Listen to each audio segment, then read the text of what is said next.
안녕하세요. 저는 30대 중반 이준이라고 합니다. 저에겐 목숨과도 바꿀 수 없는 존재가 있는데요. 바로 저의 아버지이십니다.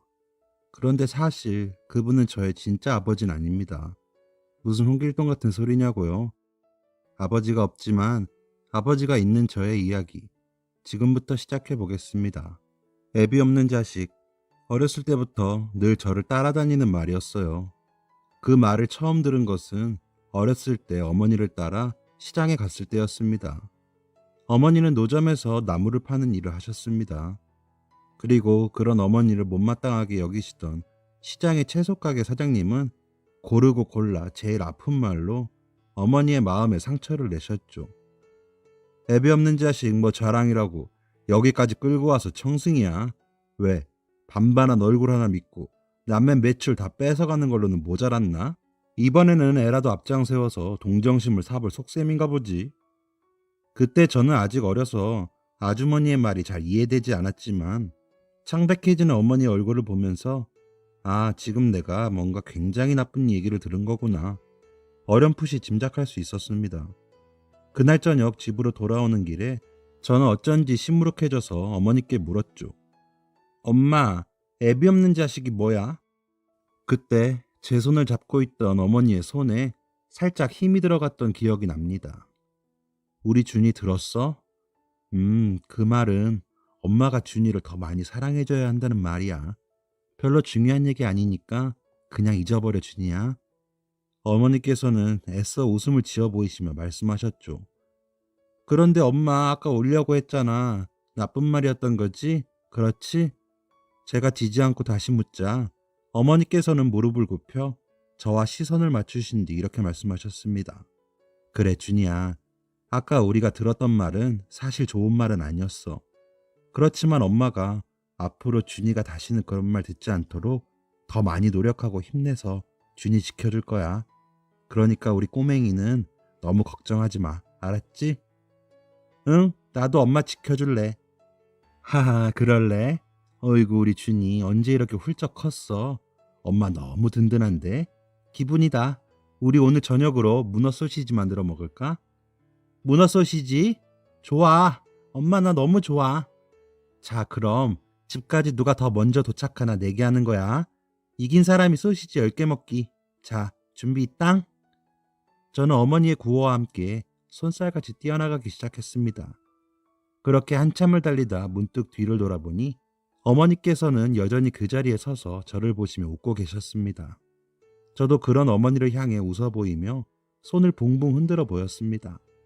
우리 가족은 그렇게 서로를 의지하며 힘들지만 따뜻한 날들을 보냈습니다. 어떤 상황에서도 어머니는 저를 웃게 하는 마법 같은 힘을 가지고 계셨고, 철없던 저는 그런 날들이 언제까지고 계속될 거라고 그렇게 믿었습니다. 시간이 흘러 저는 초등학교에 입학했습니다. 그런데 초등학교에 가자 아버지가 필요한 순간들이 부쩍 많아지더군요.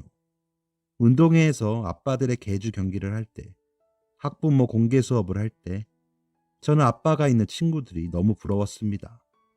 초등학교에 입학하며 열심히 공부하고 엄마 말 잘 듣는 착한 어린이가 되겠다. 그 큰 소리 땅땅 치던 저는 어느새 사라지고 삐뚤어진 10살 어린이가 되어버렸죠. 별것도 아닌 일에 어머니께 떼를 쓰고 심지어 어머니를 창피하게 여기기도 했습니다. 그러던 어느 날 저는 제 인생에서 다시는 되돌릴 수 없는 죽는 날까지 후회할 말을 어머니께 뱉어버렸습니다. 그날은 갑작스럽게 비가 내렸습니다. 예고도 없이 내린 비였기 때문에 당연히 우산도 챙겨오지 않았었죠. 집에 갈 때쯤에는 그치겠지. 그렇게 생각했지만 야속하게도 비는 계속해서 내리고 있었습니다.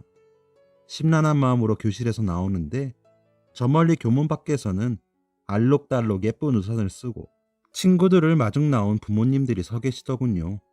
그럴 리가 없지만 혹시나 하는 마음에 저는 목을 쭉 내밀고 어머니를 찾았습니다. 당연히 어머니는 없었죠. 지붕도 없는 떼약볕에서 일하시는 어머니는 아마 갑작스럽게 내리는 비에 나물들을 정리하느라 정신없이 바쁘셨을 겁니다. 그걸 아는데도 저는 화가 났습니다. 친구들은 하나둘씩 부모님의 손을 잡고 집으로 갔는데 교문에 우두커니 서 있는 나 자신이 너무 창피하게 느껴졌습니다. 그때 제 앞으로 멋진 검은색 세단이 멈춰섰습니다. 그러자 같은 반 녀석 하나가 냉큼 그 자동차로 뛰어가며 소리치더군요. 아빠 왜 이제 와? 나 한참 기다렸잖아. 어이구 미안. 우리 아들 오래 기다렸어. 차 문이 열리자 다정한 얼굴로 웃는 친구 녀석 아빠의 얼굴이 보였고 저도 모르게 그쪽을 쳐다보자 순간 눈이 마주치고 말았습니다. 승민이 친구니? 우산 없어? 아저씨 차 타고 같이 갈까? 그분은 저에게도 다정하게 말을 걸어주셨습니다. 그런데 이상하게도 심술이 난 저는 이렇게 대답했죠. 괜찮아요. 저도 부모님께서 데리러 오실 거예요. 그러자 친구 녀석은 얄밉게 안전벨트를 탁 하고 채우더니 저를 쳐다보며 말하더군요. 야, 너 아빠 없잖아. 그냥 타. 순간 어찌나 얼굴이 화끈거리던지 주체를 할 수 없는 창피함과 분노에 저는 소리쳤습니다. 나도 아빠 있거든. 알지도 못하는 게. 그리고는 학교를 벗어나기 위해 뛰기 시작했습니다. 비가 세차게 내리는 것이 오히려 다행이었을 만큼 눈물과 콧물이 범벅이 되어 달리고 또 달렸죠. 세상 사람들 다 있는 아빠가 나는 왜 없는 걸까? 이상하게 자꾸 엄마가 원망스러웠습니다. 그렇게 얼마나 달렸을까? 시장 모퉁이에서 아직도 나물 정리를 하고 계신 엄마가 보였습니다. 저는 그 길로 어머니께 달려가 따져 물었죠. 엄마는 비가 이렇게 오는데 나 데리러 오지도 않고 무슨 엄마가 이래. 무슨 엄마가 이러냔 말이야. 준이야, 아니 이 비를 다 맞고 온 거야? 친구한테 우산 좀 같이 써달라고 하지. 몰라. 다른 애들은 다 엄마 아빠가 데리러 왔는데 나만 혼자 남았단 말이야. 엄마 미워. 밉다고. 준이야, 엄마 가게 정리하느라고 미안해. 아이고 이 비를 다 맞아서 어떻게 해. 일단 얼른 집에 가자. 응? 감기 걸릴라. 싫어. 다 필요 없어. 엄마는 바보야. 엄마가 바보라서 아빠가 술만 마시다가 우리를 버린 거야. 준이야, 너 그게 무슨 말이야? 지난번에 옆집 할머니들이 하는 얘기 다 들었어. 아빠가 엄마 버린 거라면서. 무슨, 누가 그런? 어머니의 충격을 받은 얼굴을 보자 저는 잘못인 줄 알면서도 어쩐지 말을 멈출 수가 없었습니다. 엄마 때문이야. 다 엄마가 잘못한 거야. 나는 이제부터 아빠랑 살 거야. 나 혼자서 아빠 찾으러 갈 거야. 준이야. 그 말을 끝으로 저는 뒤를 돌아 목적지도 없이 뛰기 시작했습니다. 뒤에서 어머니의 목소리가 들렸지만 무시했죠. 그러나 10살짜리 어린애가 갈 곳은 없었고 저는 결국 집으로 돌아왔죠. 아까 내가 너무 심했나? 아니야, 엄마가 나빠. 그래도 아까 엄마 슬퍼 보였는데. 이런저런 생각을 하며 집으로 가는데 담임 선생님께서 우산을 들고 저희 집 문 앞에 서 계셨습니다. 선생님? 준이야, 너 어디 갔던 거야? 네? 아니, 저는 그냥 동네에 있었는데요. 준이야, 놀라지 말고 들어. 병원에서 학교로 연락이 왔어. 어머님께서 교통사고를 당하셔서 지금 병원에 계셔. 네? 엄마가요? 어디 병원인데요? 우리 엄마 많이 다치셨대요? 지금 선생님이랑 같이 가보자. 저는 선생님의 차를 타고 병원으로 달려갔습니다.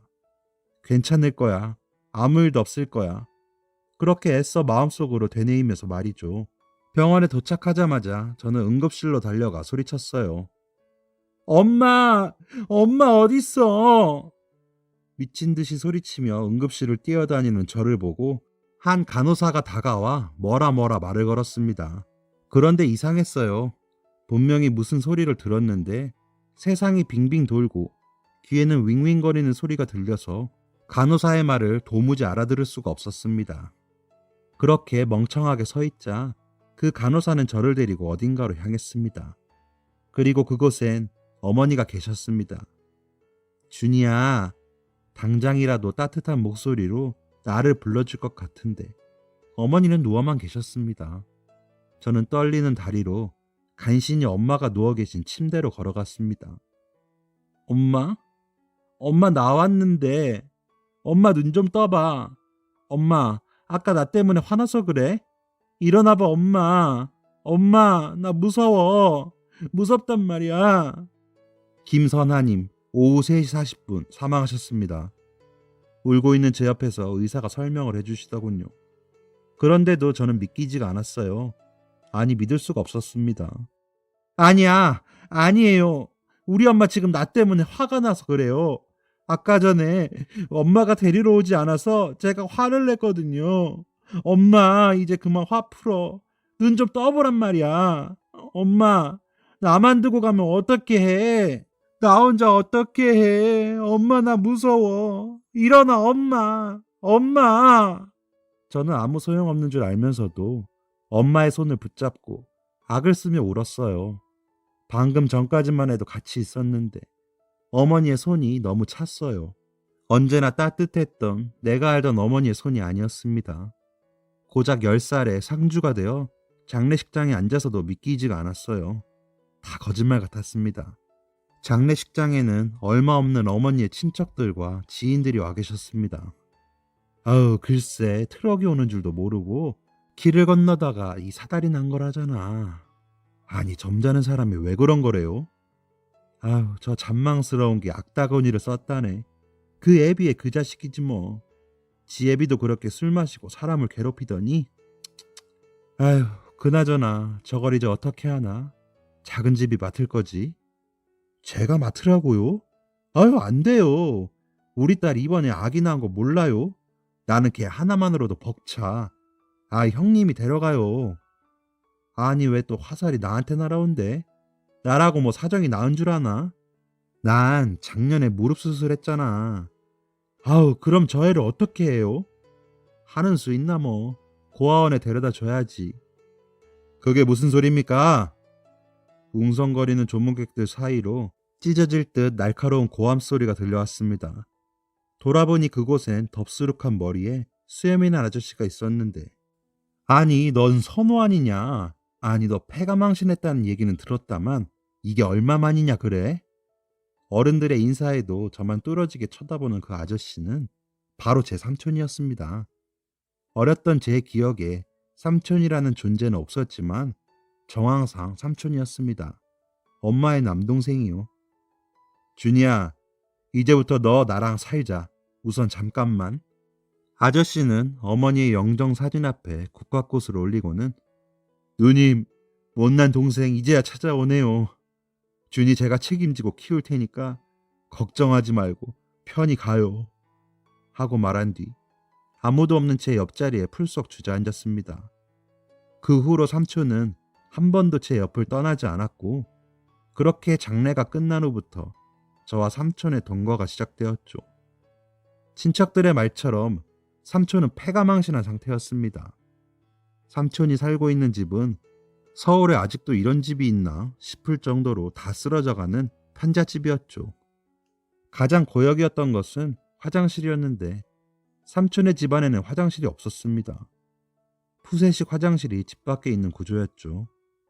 그곳에는 마땅한 전구도 달려있지 않아서 밤에 화장실을 갈 때는 후레쉬를 들고 나가야 했습니다.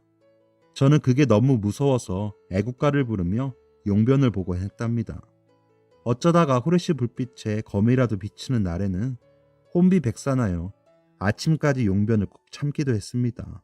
어머니 말씀으로는 분명히 삼촌이 대학도 가고 좋은 회사도 다닌다고 하셨는데 도대체 어쩌다 이렇게 되신 걸까 미스터리였죠. 그래도 전 삼촌과 함께 지내는 것이 좋았습니다. 없는 형편이지만 제 밥상에는 제가 제일 좋아하는 계란 프라이가 빠지지 않고 올라왔을 정도로 삼촌은 저를 아껴주셨습니다. 왜 나만 먹어? 삼촌도 같이 먹자. 삼촌은 아까 점심 많이 먹어서 생각이 없네. 준이 많이 먹어. 나중에 알았지만 사실 삼촌은 저를 책임질 경제적 여력이 전혀 없었습니다. 10년 전 삼촌은 보증을 잘못 써서 빚을 잔뜩 지게 되었고, 사채업자들이 매일같이 회사에 찾아가는 바람에 회사도 그만둬야 했다고 합니다. 그래서 삼촌은 낮에는 온 동네를 돌아다니며 고물을 주우시고 밤에는 대리운전을 하며 빠듯한 생활을 하고 계셨던 거죠.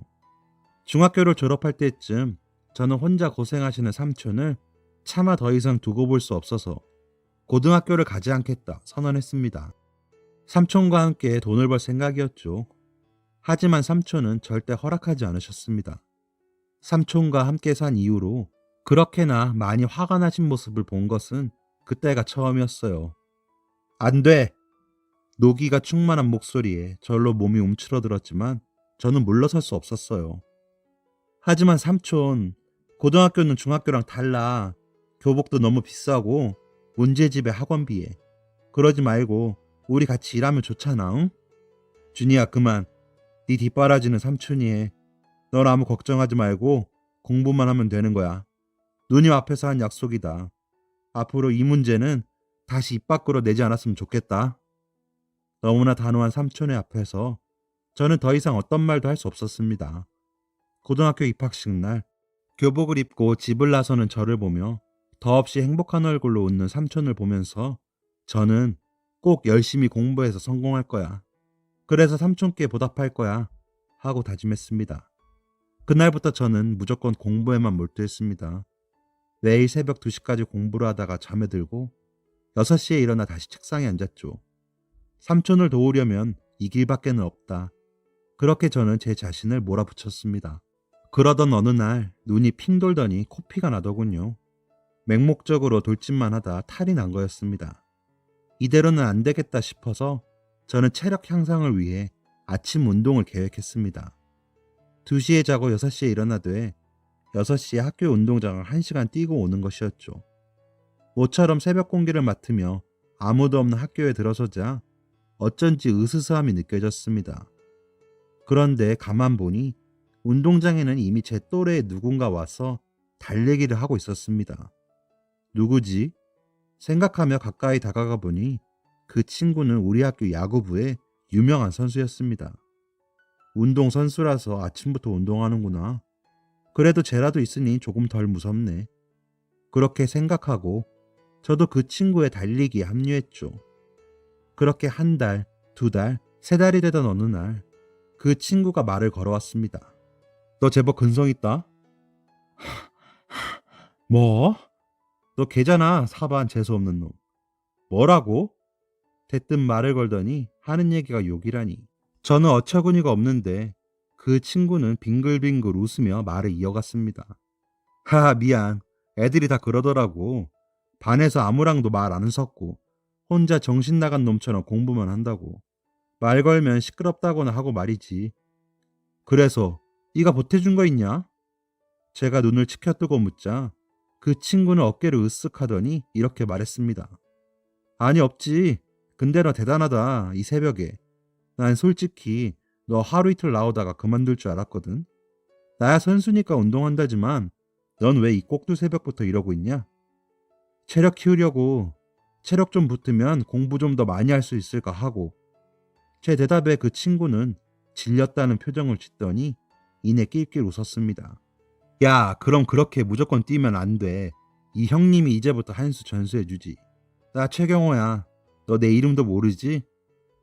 사실이어서 살짝 뻘쭘해하는 제게 경호는 활짝 웃으며 손을 내밀었고 저도 손을 맞잡으며 말했습니다.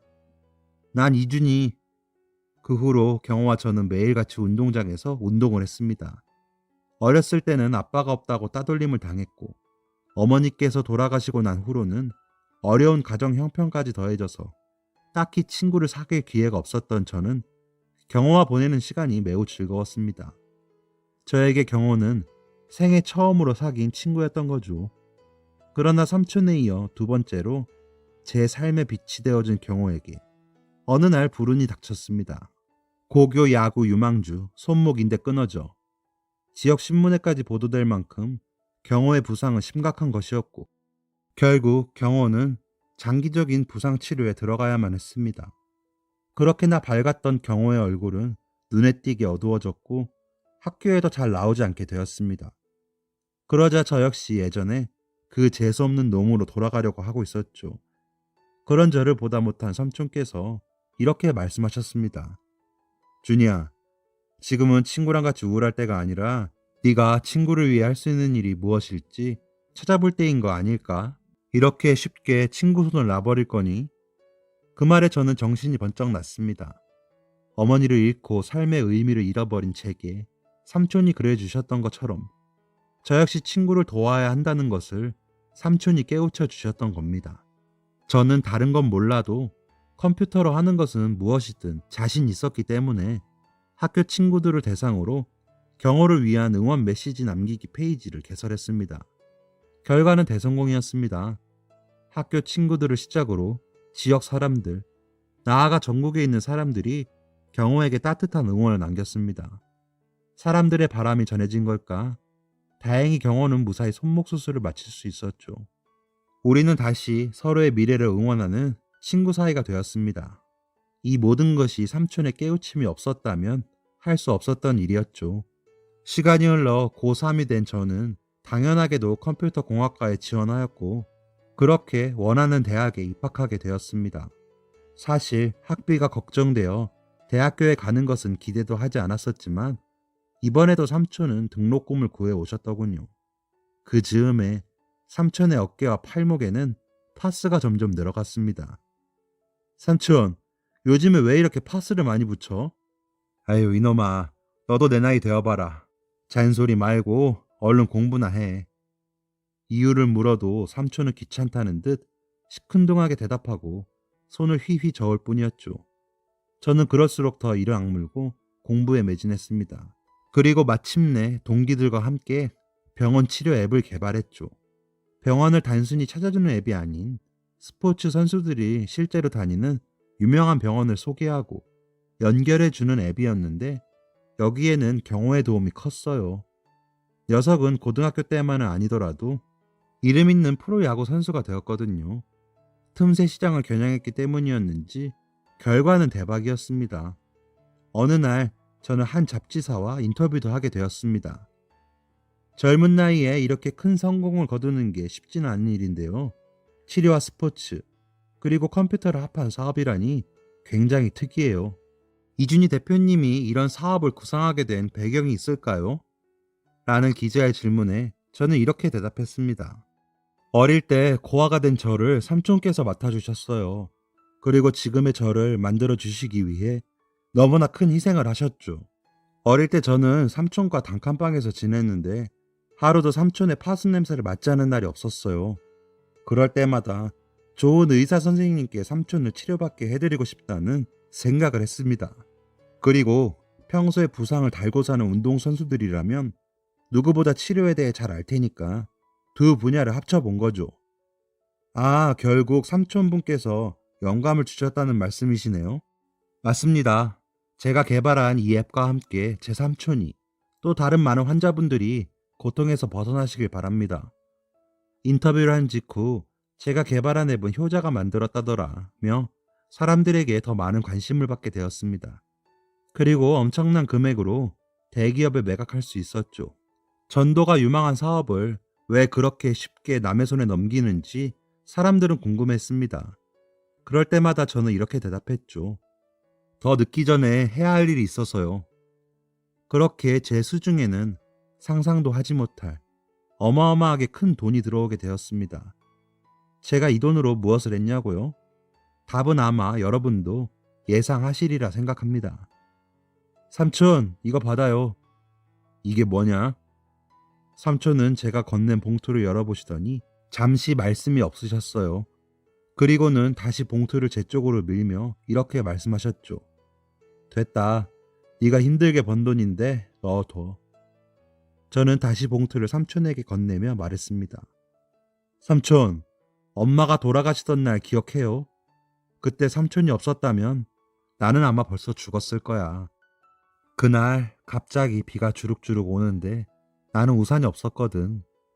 다른 애들은 엄마가 다 우산을 들고 마중 나왔는데 우리 엄마는 일하느라 날 데리러 오지 못하셨지.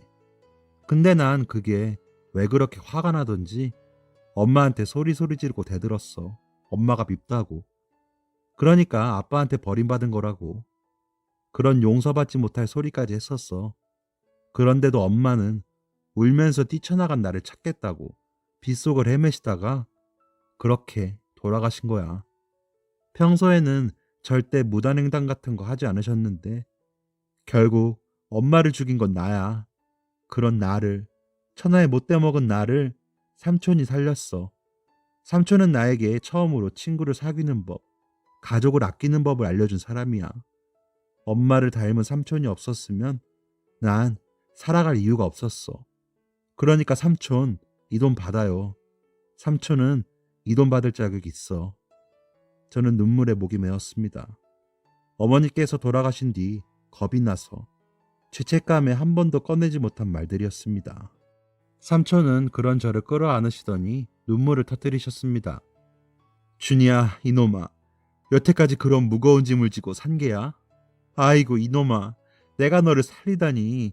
당치도 않은 소리. 오히려 네가 없었다면 내가 살 이유가 없었을 거다. 삼촌은 말씀을 이어갔습니다. 부모복 없는 건 팔자인 건지 나도 너처럼 부모님을 일찍 잃었단다. 그래도 나에겐 네 엄마, 누님이 계셨지. 누님은 나에게 아버지이자 어머니였어. 누님은 내 학비를 벌겠다고 그 어리고 예쁜 나이에 모든 걸 다 포기하고 새벽부터 공장에 나가셨지. 내가 좋은 옷 입고 좋은 학교 다니는 동안 누님은 그렇게 시들어 가셨던 거야. 그래서 네 아버지, 미안하지만 그 호락말코라고 불러도 시원찮을 놈에게 넘어가셨던 기지. 그놈은 처음부터 누님이 힘들게 모으신 돈에만 목적이 있었는데 내가 조금만 누님의 외로움에 신경 썼다면 그런 일이 벌어지지 않았을 텐데. 학교 다닌다고, 회사 다닌다고 바빠서 모른 척 했지. 아니 어쩌면 내심 나는 누님이 창피했는지도 몰라. 그렇게 정신을 차려보니 누님의 뱃속에 준이 네가 생긴 후더구나. 그런데 그놈은 뻔뻔스럽게도 누님을 나몰라라 하는 거야. 난 이제라도 그놈에게 찾아가 누님을 책임지라고 멱살을 잡고 으름장을 놓았지. 그런데 그놈은 눈도 깜빡하지 않고 이렇게 말하더구나. 자기가 이제 사업을 할 건데 돈이 필요하다고, 잘 나가는 처남 덕 좀 보자고. 그러면서 나에게 보증을 서라고 하더구나. 그러면 네 누나와 결혼하겠다고 하면서 말이지. 그래, 나한테는 선택지가 없는 일이었어. 누님을 위해서라면 마다할 일은 아니었지. 그런데 보증을 서자마자 그놈은 도망가 버리더구나. 집은 넘어가고 사채업자들은 날마다 회사로 찾아오고, 그래서 난 회사도 도망치듯 그만두고 그놈을 찾아 나섰지. 돈도 돈이지만 홀로 남은 누님과 너를 위해서기도 했어. 우여곡절 끝에 어느 시골 다방에서 그놈을 찾아내 경찰에 넘겼지만 참 웃기는 세상이지. 알코올 중독자인 그놈은 그놈의 술 때문에 감형이 되더구나. 그러더니 얼마 못 가 그 술 때문에 죽었다는 소리가 들려왔어. 그 치가 떨리던 놈이 그렇게 되고 남은 건 결국 산더미처럼 불어난 빚뿐이었어. 사채업자들에게 쫓기는 통에 행여 누님까지 위험해질까 그 후로 쭉 너희 모자와 거리를 둘 수밖에 없었단다. 살림살이가 조금 나아지면 꼭 누님을 돕고 싶었는데 결국 누님을 쏙 빼닮은 너에게 나는 또 이렇게 은혜를 입는구나. 준이야. 긴 이야기를 마치신 삼촌은 어쩐지 후련한 듯 회한에 젖은 듯한 눈으로 저를 쳐다보셨습니다. 저는 씩 웃으며 삼촌에게 말했습니다. 그럼 우리는 서로를 살린 거네요, 삼촌. 허허, 그게 그렇게 되나? 삼촌도 저를 마주보며 웃으셨습니다. 그래도 옛날에 그 푸세식 화장실은 좀 너무했어. 저는 삼촌을 향해 일부러 과하게 눈살을 찌푸리고 코를 틀어막으며 말했고, 삼촌은 이놈이 하면서 제 등짝을 한 대 찰싹 때리셨습니다. 그리고는 누가 먼저랄 새도 없이 푸앗하고 웃음을 터뜨렸습니다. 아마 그날이 어머니께서 돌아가시고 난 뒤 삼촌과 저 둘 다 처음으로 시원하게 웃은 날이었을 겁니다. 며칠 뒤 저는 삼촌과 함께 제2금융권과 사채업자들의 사무실을 돌며 삼촌의 빚, 아니 아버지라고 부르고 싶지도 않은 작자가 남긴 빚을 모두 청산했습니다. 마지막 빚까지 갚은 뒤 집으로 돌아오면서 저는 잠시 걸음을 멈추고 앞서 걷는 삼촌을 바라보았습니다. 조금이나마 가벼워 보이는 어깨를 가만히 보고 있자니 어쩐지 마음이 따뜻해지는 것 같았습니다. 그리고 그 어린 날 문어 소시지 10개를 먹겠다고 달려가는 제 뒷모습을 하염없이 바라보시던 어머니의 마음이 이런 거였을까 하는 생각을 하게 되었죠. 몇 걸음 먼저 걸음을 옮기시던 삼촌이 환히 웃는 얼굴로 문득 뒤를 돌아보셨고 저는 예전에 엄마께 그러했듯이 삼촌을 향해 마주 웃으며 손을 붕붕 흔들어 보였습니다. 실로 오랜만에 맞이하는 따뜻한 날들이었죠. 그로부터 한 달쯤 시간이 흘렀습니다. 저는 지금 한 아파트 입구에서 삼촌을 기다리고 있습니다. 3시에 만나기로 했으니까 이제 한 5분 뒤면 도착하시겠네요. 아니, 왜 집 놔두고 쓸데없이 밖에서 만나자는 거냐? 고 의아해하는 삼촌에게 저는 왕거미가 나오는 집 싫어서 그런다. 왜? 하고 대답할 겁니다. 그리고는 저를 째려보는 삼촌의 손을 가만히 잡고 305동 1101호로 들어갈 겁니다. 그리고 햇살이 제일 잘 들어오는 방문을 열고 삼촌께 이렇게 이야기할 거예요. 여기가 이제부터 우리가 함께 살 새 집이라고. 그리고 이 방이 아빠 방이라고. 아마 삼촌은, 아니 아빠는 깜짝 놀라시겠죠. 무뚝뚝하지만 마음 여린 우리 아빠. 또 오실지도 모르겠네요. 그래도 많이 기뻐하시겠죠. 아, 벌써부터 떨리네요. 여러분께서도 저와 삼촌, 아니 우리 아빠와의 새 출발을 응원해 주세요. 감사합니다. 지금까지 사연 들어주셔서 감사합니다. 사연이 재밌으셨다면 구독과 좋아요를 눌러주세요. 감사합니다. 안녕히 계세요.